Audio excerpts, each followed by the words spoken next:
What's up, you guys? Welcome back. If you guys are new here, my name's Evan and I go over videos about hot stocks, options, and dividends. So if that interests you guys, make sure you subscribe and hit the notification bell.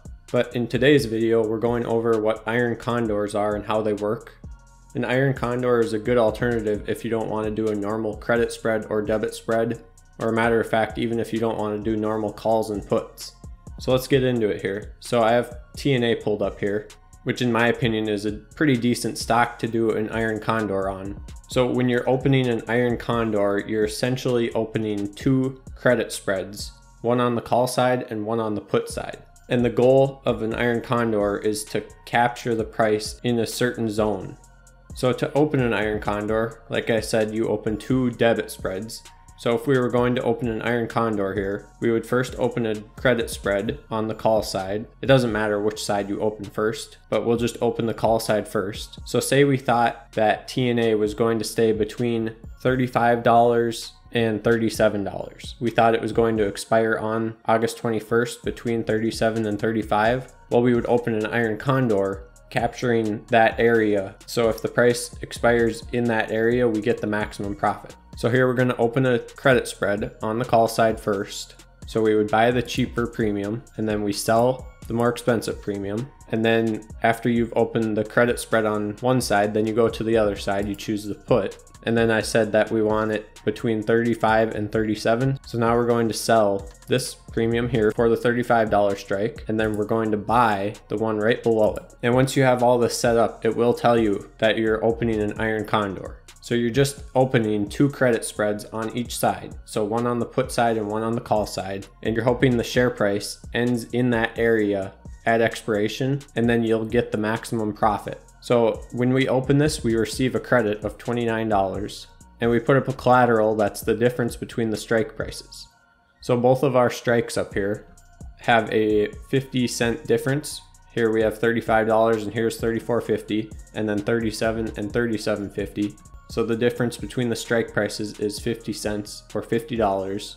So we put up a $50 collateral, but when we open this, we receive $29 into our buying power. So the actual amount that you're risking is only $21 in this case, and your maximum gain is $29.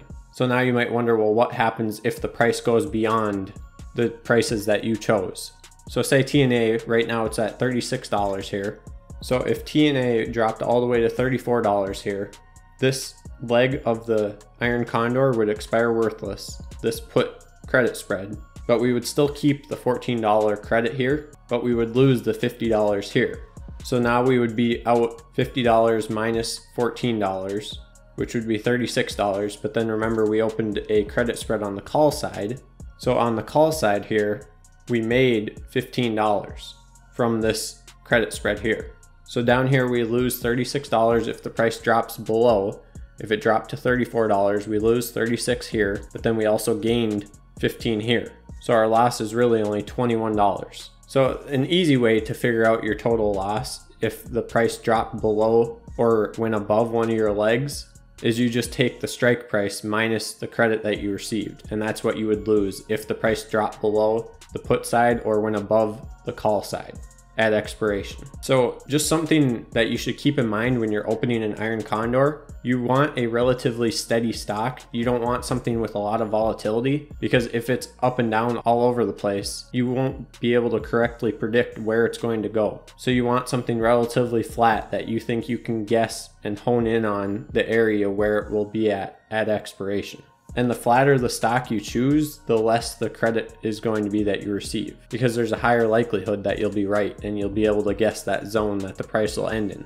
When a stock is more volatile, there's a greater chance for a higher credit that you'll receive, which is more profit, but there's also a higher likelihood that the price will end outside one of the legs of the Iron Condor.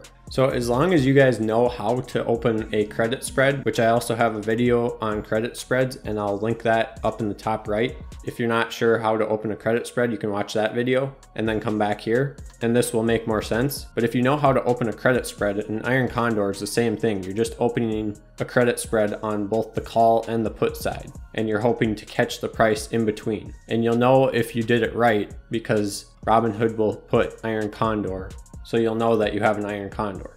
So I know this is kind of a quick video, but there's really not much to Iron Condors. They're just two credit spreads that you're opening, and you're hoping to capture the price in between.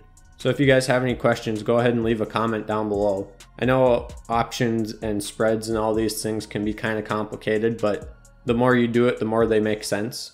Also, let me know if you guys have done any Iron Condors, or if you're doing credit spreads or debit spreads or anything like that. Let me know what kind of spread is your favorite down below. And that's all I got for you guys today. So with that said, thank you guys so much for watching, and I'll see you back here in the next one.